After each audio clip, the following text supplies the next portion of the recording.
At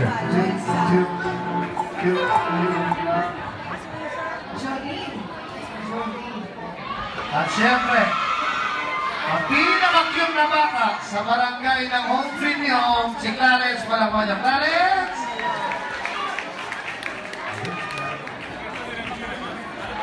Ready na po tayo. February 13 and 14, Moa Arena. And music this year.